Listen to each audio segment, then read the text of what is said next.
Good morning, students. Let us start today's biology class. Okay, we were learning about the parts of plants in detail. In the last class, we have learned about stem. Today, we are going to learn about the other important part of the plant, that is leaf. Okay, we know that leaves are green in color and leaves perform photosynthesis. All these basic knowledge we have, as we have learned in the lower classes about this, isn't it? Okay, today we are going to learn in detail about the leaf. Take your module, all of you. Leaf. A leaf is the green flattened structure of a plant which arises from the stem and its branches. Leaf is a very important part of the plant as it prepares food for the whole plant. The flat green portion of the leaf is called the lamina or leaf blade.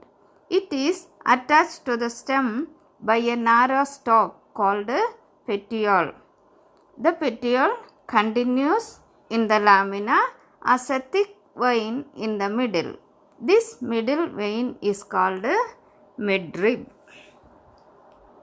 Okay, we know that leaf is green in color and it is the flattened structure of the plant which is arising from the stem or branches, isn't it? And the leaf performs photosynthesis and prepare the food for that plant. So, in the leaf, this flat green portion, this total portion, the flat green portion of that leaf is called lamina or leaf blade. Lamina or leaf blade, and this leaf is attached to stem by means of a stalk or petiole.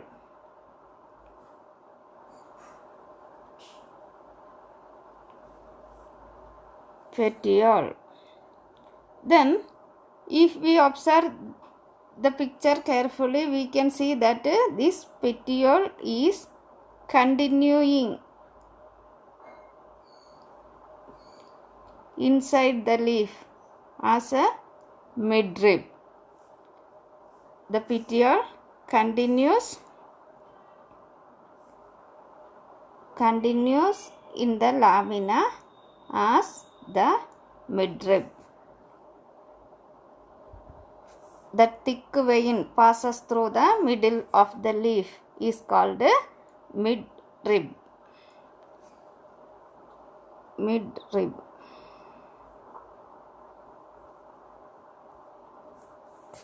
Did it clear? Then, if we observe clearly, again we can see number of small veins arises from the midrib and that are the side veins.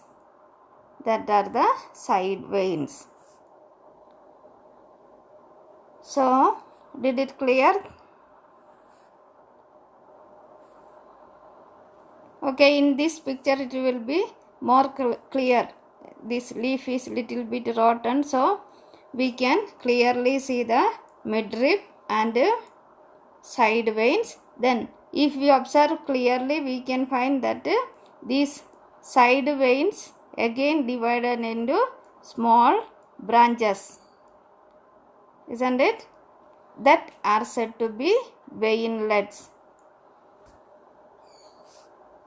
Did you observe midrib, veins and veinlets? So, what are the functions of these veins and veinlets? Okay, in our body also there are veins. What is the function of our veins? Veins carry blood, isn't it? veins and arteries carry blood, or that are the blood vessels. In the same way, these veins of these leaves are also transporting water and food throughout the leaf, and these veins give support to the leaves. Did it clear? So what are the functions of veins? These veins transport water and food throughout the leaf.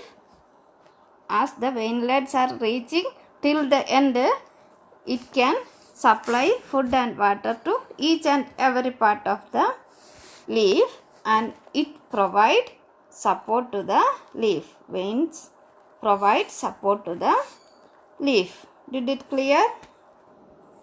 The arrangement of veins in a leaf is called as venation.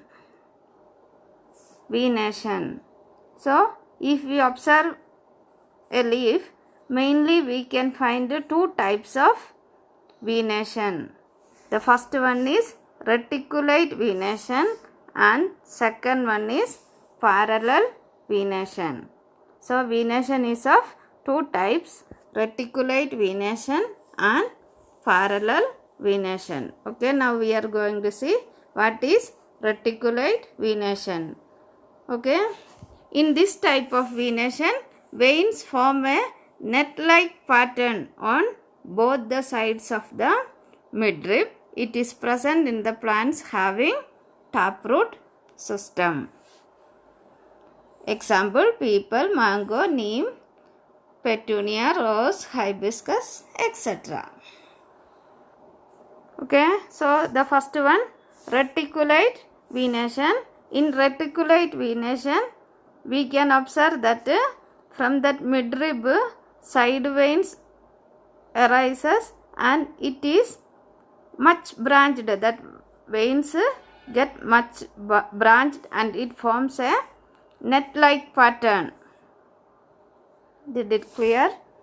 Both the sides of the midrib, that veins and veinlets form a net-like pattern. Such type of venation is said to be reticulate venation. The plants which have taproot system, in such plants we can observe this reticulate venation, or in trees like mango, neem, then shrubs like rose, hibiscus. In these all plants we can observe the reticulate type of venation. Next one is parallel venation. From that name itself we can understand. Here in this type of venation, veins run parallel. There will be a mid-rib or main vein, and the side veins run parallel to each other.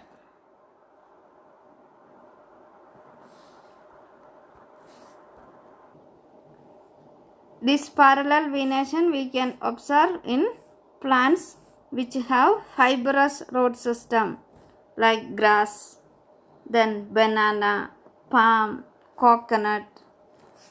In these plants we can observe parallel venation, that side veins run parallel to each other along the total length of that leaf. It run parallelly. There is no net-like pattern at all. Such a venation is said to be parallel venation. Did it clear? Okay, in this picture it will be more clear that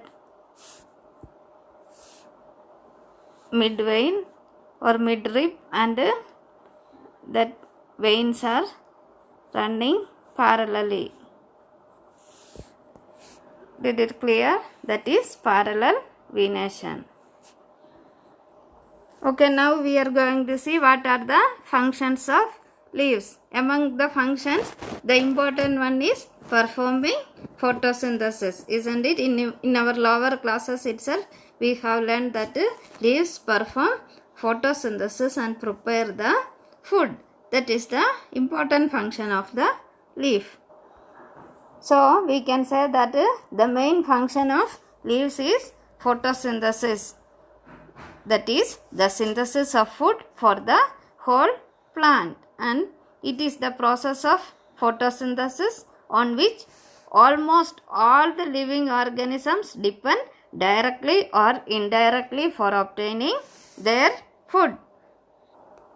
Okay, we know that only green plants can prepare or perform photosynthesis, and all the other living organisms are directly or indirectly depending on plants for their food, isn't it? Herbivores eat plants directly, then other carnivores eat this herbivore, and they are also in such a way indirectly depending on, even though they are carnivores, that are also depending on plants indirectly for their food, isn't it? The another important function of leaf is transpiration. The stomata, which is present at the lower surface of the leaf, help to carry out the process transpiration. Later we will learn in detail about the transpiration. That time I will tell. Anyhow, the function of leaf is performing transpiration also. Then in some other plants, leaves get modified into tendrils. In the case of climbing plants, climbers. So in that climbers, leaf modified into thread-like structure or tendrils that help them in climbing up a support. Did you notice that? Okay, see in this picture you can see the tendrils. In the case of climbers, as a support, this leaf modified into tendrils as support. Okay. Okay, these are the functions of the leaves. In the next class, we will learn about photosynthesis and transpiration in detail. Okay then.